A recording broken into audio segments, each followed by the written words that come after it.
اللہ ولی الذین آمنوا۔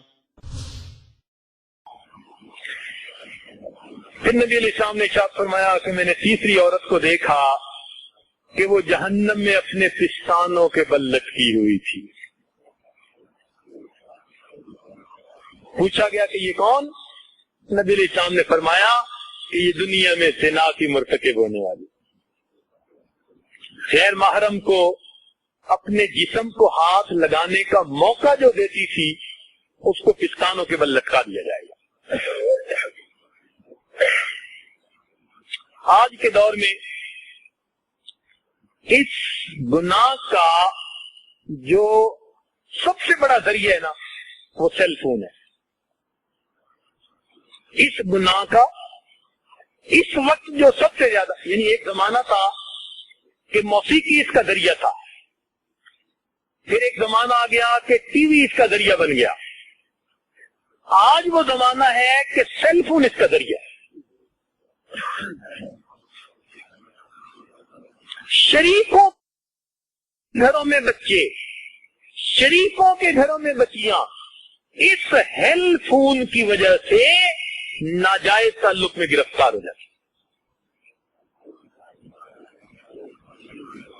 چونکہ ہم سے نوجوان پوچھتے رہتے ہیں نا، مسئلے پھنستے ہیں تو بھی آتے ہیں، آدمی پریشان ہوتا ہے تو یا پیر کو بتاتے ہیں یا حکیم کو بتاتے ہیں،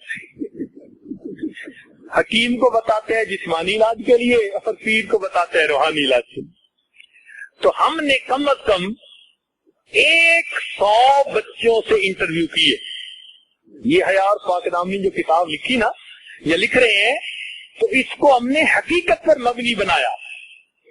100 بچے جو ان گناہوں میں ملوث رہے تھے ان کو ہم نے پوچھا کہ بتاؤ بھائی وجوہات کیا ہوتی ہیں، باقاعدہ انٹرویو کیا مختلف ملکوں میں۔ یہ بات سامنے آئی کہ اس وقت اس گناہ کا سب سے بڑا ذریعہ انسان کا سیل فون ہے۔ SMS میسج، خرچہ بھی کوئی نہیں، اور بیڈ روم میں کمبل کے اندر سے SMS میں پہنچے ہوئے۔ ماں باپ کو کیا پتا کہ بیٹا میسج سن رہا ہے یا بیٹی میسج سن رہی ہے۔ ایک دوسرے کو صبح کے وقت جگاتے ہیں، وہ اس کو جگا رہے ہیں، وہ اس کو جگا رہی، اور اوپر سے سیل فون کی بجائے بیل کے اوپر سے وائبریشن آ گئی۔ ایک مصیبت کہ اگر ہے بھی صحیح کسی کے پاس تو ساتھ والے کو پتہ نہیں، وہ بس جیسے دل دھڑکتا ہے نا وہ دل ہی دھڑکتا ہے۔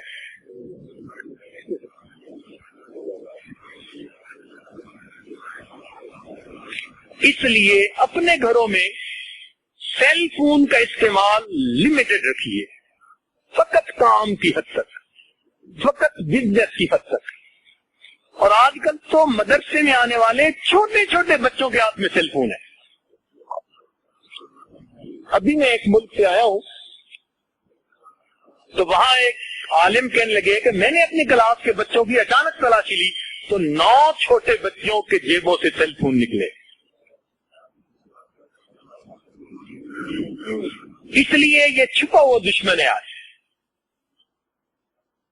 بہانے بڑے، ابو میں سکول میں ہوتی ہوں تو پھر بتانا پڑتا ہے میں کہاں پہ ہوں، تو کچھ ہو جاتے ہیں، سب بہانے ہیں،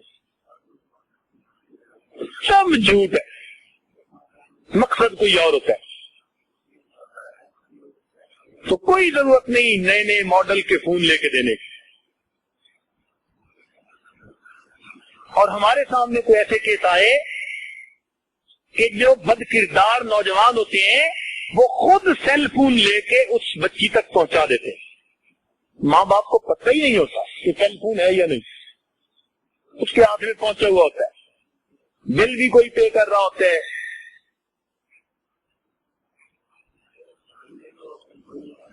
ہم نے کہا بھائی تم نے ایسی حرکت کیوں کی؟ کہنے لگے جی جہاں دل کی بات ہوتی ہے وہاں دل کی بات کیا ہوتی ہے۔